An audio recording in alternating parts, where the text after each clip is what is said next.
this is what most of the Qualcomms are that we have. They're the, I just forgot, the 100 model. The 50s are the smaller ones. The 50s are all touchscreen. They do have a little place on the right side that you can plug a keyboard into if you like using a keyboard, but all touchscreen. Okay. This is a hands-free device by DOT regulations. We have to have it. You can actually use this to listen to your messages going down the road, or if you've got it set up on your hours of service, you go down the road, you hit the center button. No, you hit this button here, and it will tell you how much time you got remaining, the least amount of your drive time possible. Anyways, this is what it looks like. We'll go through all the little things that each thing does. When you're sitting still, you can do more with it than when you're moving. When you're sitting still, this is what it looks like. You'll see this here is your main screen. You can scroll down, and you got other things you can do. Every company's different. You know, some companies won't let you have an alarm clock on it for some reason. They won't have that activated. But on our units, just look at it, you'll see what all's activated, like the settings. That's where I said you can change your time, the time zones you're in. When you're moving, the only thing that lights up is your messages, your hours of service, and navigation, if the navigation is activated. Some of the trucks are, some of them are not. Everything else is blanked out. You can't use it because it would require you actually using the Qualcomm and not the hands-free side. Gotcha. Once again, when you're on the messages, actually in the message icon, and you're stopped, you can see your messages, you can select them and read them, and then you can even create a message and send one to your fleet manager while you're stopped. Going down the road, this is all you're going to see. You know, you'll see stuff like, you know, you got 2 new messages, a total of 16 messages, and currently you're on 3 of 16, which chances are cruising down the road, it was 1 of 14, and that's where you let it set, and 2 new messages came in, but up to 16, shows you got 2 messages you haven't checked yet, and that's why you're on 3, because it's on the last one you were on. Okay. And so you got 2 new messages to check. You go to the hands-free and listen to them. They're not going to make a lot of sense, because when they put it in the computer, it's going to look all nice and pretty. And when they send it to you, it gets put onto a smaller screen, so some words get cut off. And the voice on Qualcomm, I believe her name is Gail, when she reads them to you, she reads exactly how it's printed. So if a word is split, she reads the first part of it, and then she reads the second part of it, but it don't come together to make the proper word. Okay. So you can hear it and get the gist of it, but you probably won't get the whole message until you stop and actually sit down and read it. On your hours of service, sitting still, this is kind of what you'll see. Ours does not have this box here. But you'll be able to select your status, your summary, grabbed, and all that, and you'll be able to look at your grabbed.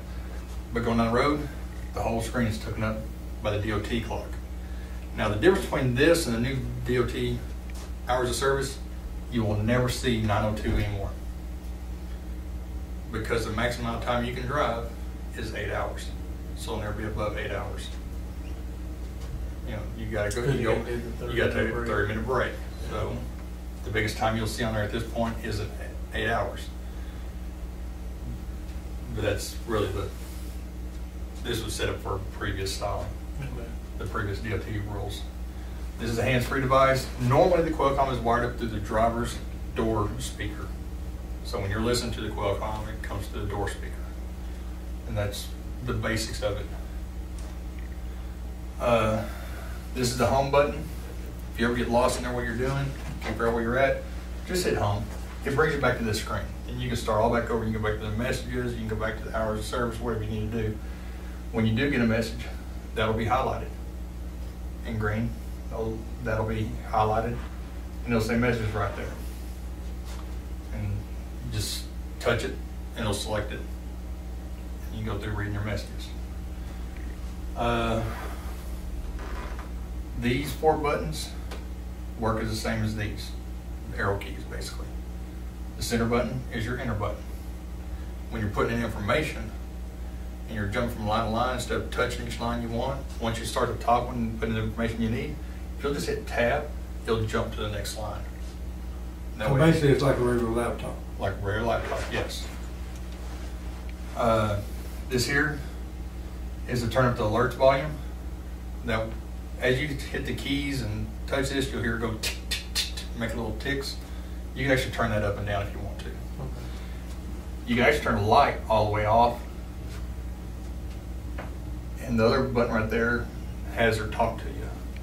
So you can actually hit that to make it read to you. I gotta take my Qualcomm down because mine does not do that right now. This will make the screen brighter or darker for you. Basically, if you're running at night, you can turn the screen down. And on a night that the moon ain't real full at all, you know, it makes your eyes tighter to keep having bright lights around you. You'll turn your dash lights down. I found it easier just to go over and just hit the light button.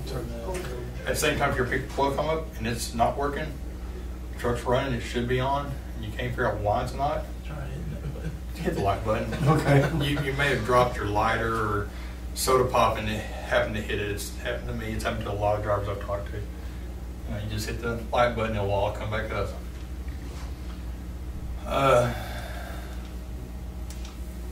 Once again, these are a lot of your major keys. Those round ones there are the same as these here. Same with the center button and center button.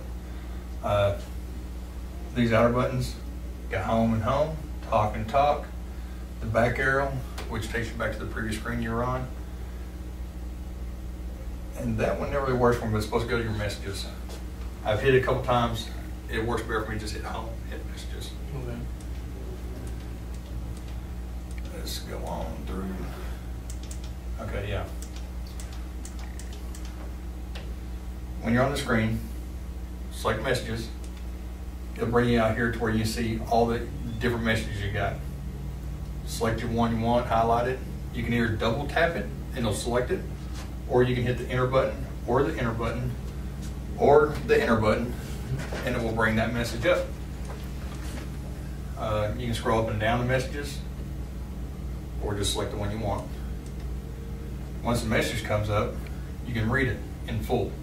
On the previous screen, you can just see part of it, but then you can read the whole message. There's two arrows here. Let's see if it showed that. Yep. You can hit over, and it'll show you then you're on 2 of 3. Hit over again, you'll be at 3 of 3. That way you can scroll through your messages, just hitting the arrows over or hitting these over. You can play with it going down the road and you'll figure more about it. Using these here, you can hit home, then hit enter, which selects messages, then you can go through and you hit it and it'll tell you 1 of 2 or 2 of 2, and you can go back and forth and listen to them. This is the volume to turn her up and down, listen to her. And this one really, to me, seems to work better on just turning those up. The hands-free volume seems to work the best on turning her voice up louder or softer, depending on how much noise you got going on around you.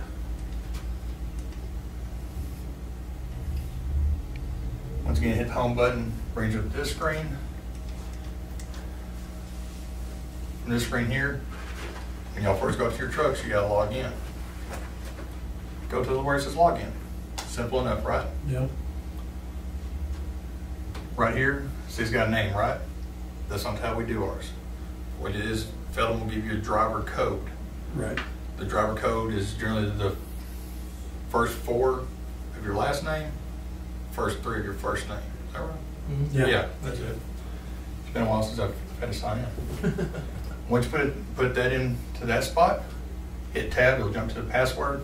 It's the same thing. The first 4 of your last name, first 3 of your first name. Hit OK. Give it a little while, it'll start out just having your driver code up there. After it finally updates with everything, it will pull your name up if you sign in properly. At that point, you hit the home screen and you go back to this, and that way you can look at your hours of service, whatever you're signing to the truck is driving. Also, when you first sign in, it automatically puts you on duty, because it doesn't view you as being off duty when you sign in, it views you as being on duty. So if you're signing in just to check your messages and let all your hours of service come up, but you're not going to start your tour of duty at that point, go to your hours of service, and then we'll get into it, but then change yourself to off duty. That way you don't start your 14-hour clock. You've got about 6 minutes to do it. Once it hits 6 minutes, you're start your 14-hour clock. We don't do team drivers here. We've only got one set of team drivers, so you ain't got to worry about that. when you get a message, if you're actually looking at the screen when it comes up, you'll actually see this little bubble pop up temporarily. But generally, you'll hear it, you'll be driving, you won't even see that bubble pop up, but you'll look down at some point and you'll see that green thing's lit up and telling you, hey, you got a message. If they send you an important message, an alert, like, you know, we need you to read this message now, our fleet manager is really good. Generally, they're gonna call you as well, but it will light up red, that'll be flashing, and you'll hear a little audible go off in the cab, a little siren. And that's telling you, hey, pull over now and check this. So the next safe, convenient place to pull over and read the message. It's probably gonna be something like they need you to repower a certain load, or maybe there's major road conditions ahead of you that you probably don't know about, and they're gonna try and go ahead and get you to detour early, so you don't get stuck behind, you know, a 20-car pileup with a 3-person fatality accident. It's gonna be tied up for 22 hours, and you know, it's just them giving you heads up. But generally, they don't send the important ones unless it's really important. Okay. And that's usually because they need you to repower somebody. You know, somebody may have planned their clock wrong. They're not going to make on-time delivery, but you're at the right place where you are going to intersect real soon. They can hold on to your load because it's got plenty of time onto it, and they can make on-time delivery for yours. And you've got the right amount of hours to get there, make on-time delivery, and save the customer. You know, we got to keep the customers happy because otherwise we lose lanes. So we got to keep on-time deliveries. In your messages, when you select it, like I said, they all come up. Highlight the one you want, hit enter, double click, whatever you want to do. You can read the message. You can change which message you're on to read the next one. You can hit the back arrow, and it usually brings you back to this screen. So it takes you back out of reading individual message to seeing all of them when you hit the back. So basically, that part is basically just like a laptop. Correct. Okay. It's very, very similar. It's almost a simpler form of a laptop. This is really what it is. It's a communication device between you and the fleet manager, and a lot of our customers can track where you're at. They've got the proper sign-ons. Anyways, in messages, it's got the inbox, which is what we're looking at here, the inbox. There's also an outbox where you can see which message you have sent, if you want to go back and review one of them. And you got where you create message. Well, we got the 00 for freeform, or you can do the freeform. And it's got certain macros already preset in the computer for you that our fleet managers and everybody's got together with to decide those are the ones we want. Ours starts out with begin trip. And that one's a pretty important one. It's got 2 spots, the order number and your trailer number. If you don't have a trailer, you're supposed to put in N-O-N-E for none. Don't put in bobtail, leave it blank, because that just throws a big red flag and it doesn't work. You never begin the trip because of that. But go through and fill out all the propers, macros you need to. And there's always one, you know, you showed up at the shipper, you're loading, you're leaving the shipper. You showed up at your extra stop, you're leaving your extra stop. You showed up at your final consignee, you're leaving your final consignee. You've dropped a trailer, got to fill that one out with macro 10. You're picking up a trailer, macro 30, you've got to fill that out. In the day, you got to send in the macro 50, your DVIR. And that's the very bottom one to kind of let you know, hey, this is the last thing you do at the end of your day. Okay, so we do it at the end of the day. At the end of the day, DVIR. Once you fill out all the proper information, you hit send. It says, are you sure? You hit yes. That's a good thing, bad thing. I mean, not really bad thing, it's just a good thing in my mind.